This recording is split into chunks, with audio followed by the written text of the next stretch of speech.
Welcome to News and Stuff.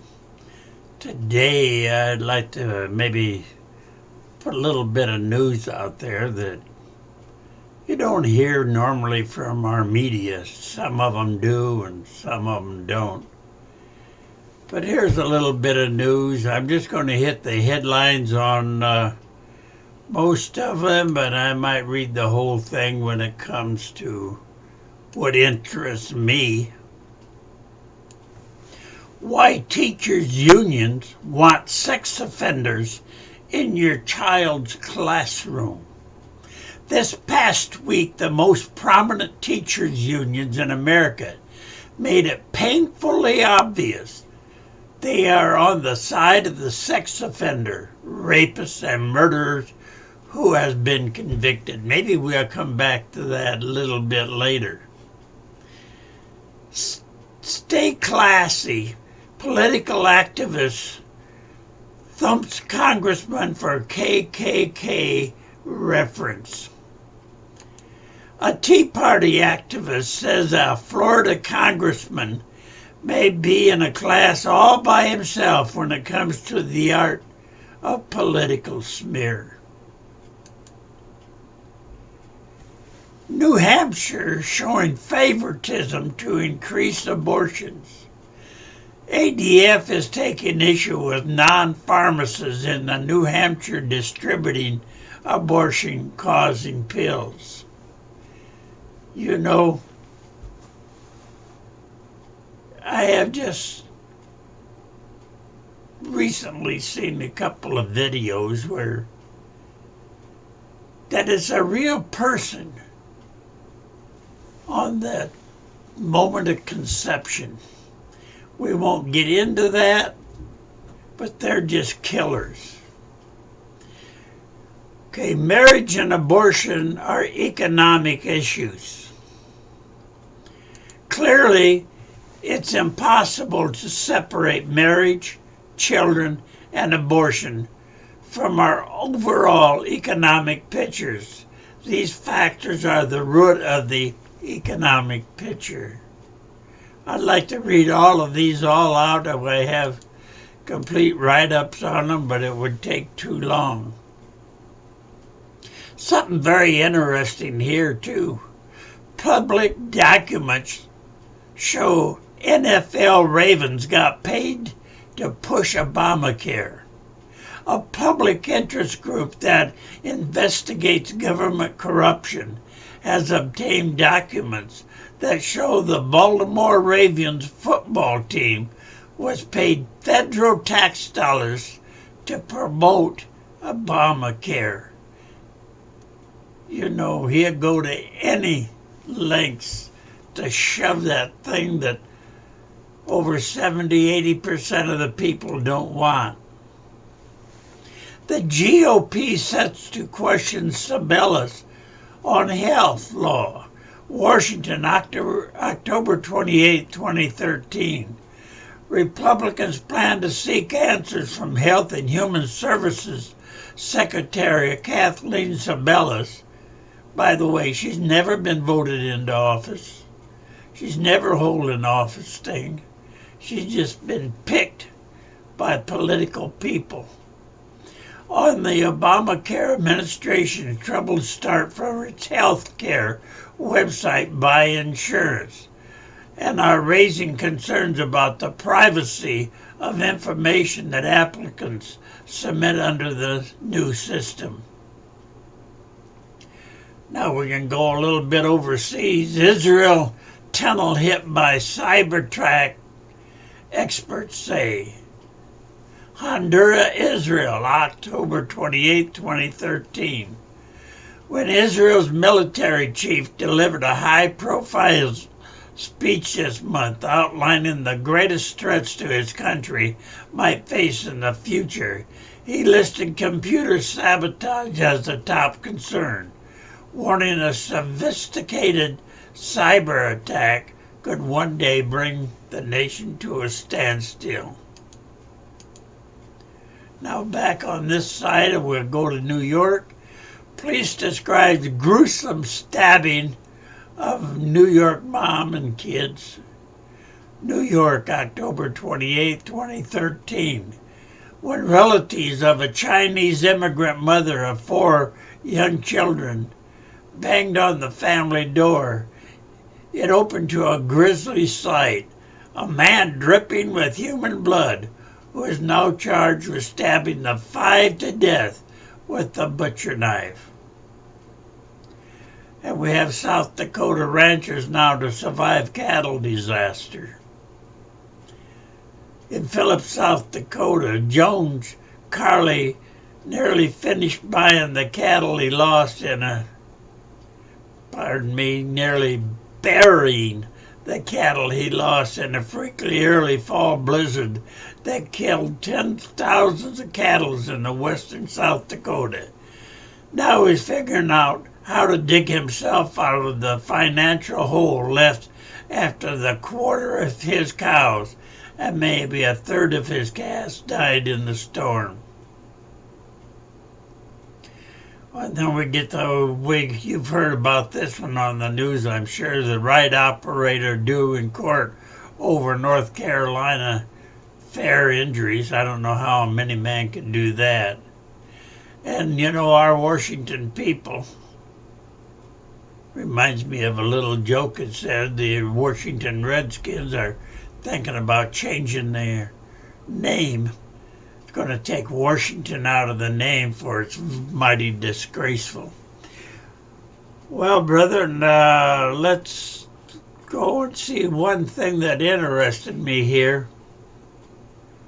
Why teachers' unions want sex offenders in your child's classroom. This past week, the most prominent teachers' union in America made it painfully obvious that they are on the side of sex offenders, rapers, and murderers who have been convicted. They are not now, and pretty much never has been, on the side of your child. They claim to represent the interests of teachers. Yet I am hard-pressed to find an average teacher who feels like the unions have done pretty much anything for them. The average teacher just feels the pinch when the union bosses take the dues from their paychecks and threaten any who dare to get out of line. Yet nary a teacher could be found this week who could take any pride from the latest actions of groups like the National Education Association and the American Federation of Teachers. Last week, in a typical overwhelming bipartisan unity, the House of Representatives passed a measure, H.R. 2083, that would allow schools to require teachers, coaches, and janitors to be subject to criminal background checks. The measure would allow schools to deny employment to any who has been convicted, not suspected, indicted, or accused, but convicted of past felonies. The measure would also allow the school to take a pass on any previous convicted offender. The measure will now head to the Senate. With our liberal Senate, I just wonder how it'll go. And then we got a president that, well, if I say what I think, they'd come back on me. If the Senate cares about the welfare of children, they pass the measure forthwith. The problem is they may not care about kids.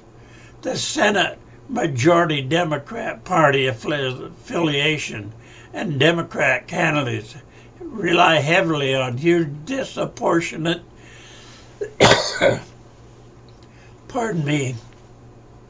contributions to their campaign funds from the unions to get reelected. So now Majority Leader Harry Reid is being lobbied hard by the teachers' union, not the teachers, to kill the bill or direct fellow Democrats to vote it to defeat. Can you encourage Reid to ignore them by calling his office at 202-224-3121?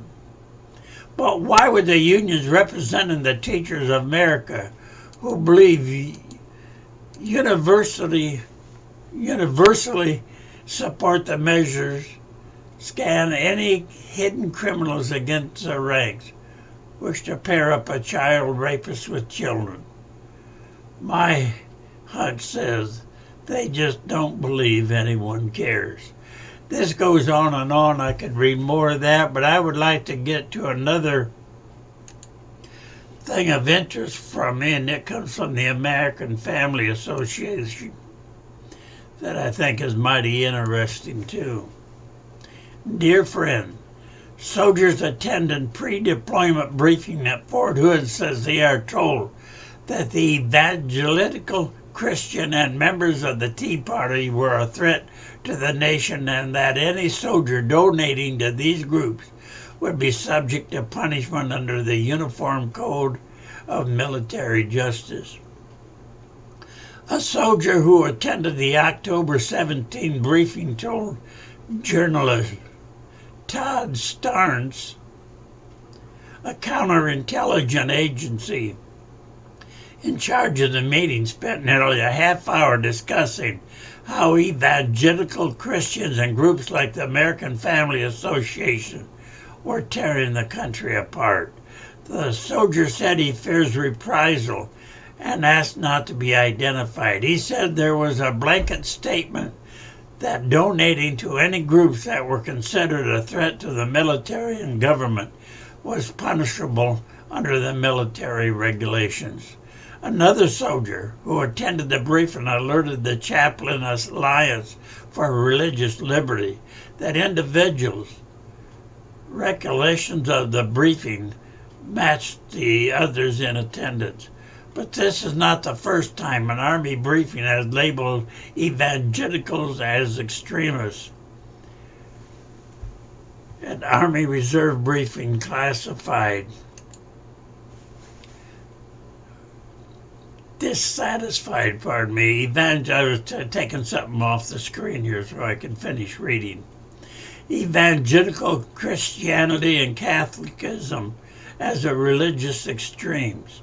2 weeks ago, several dozen active duty troops at Camp Shelby in Mississippi were told the American Family Association, as well-respected Christian ministry, should be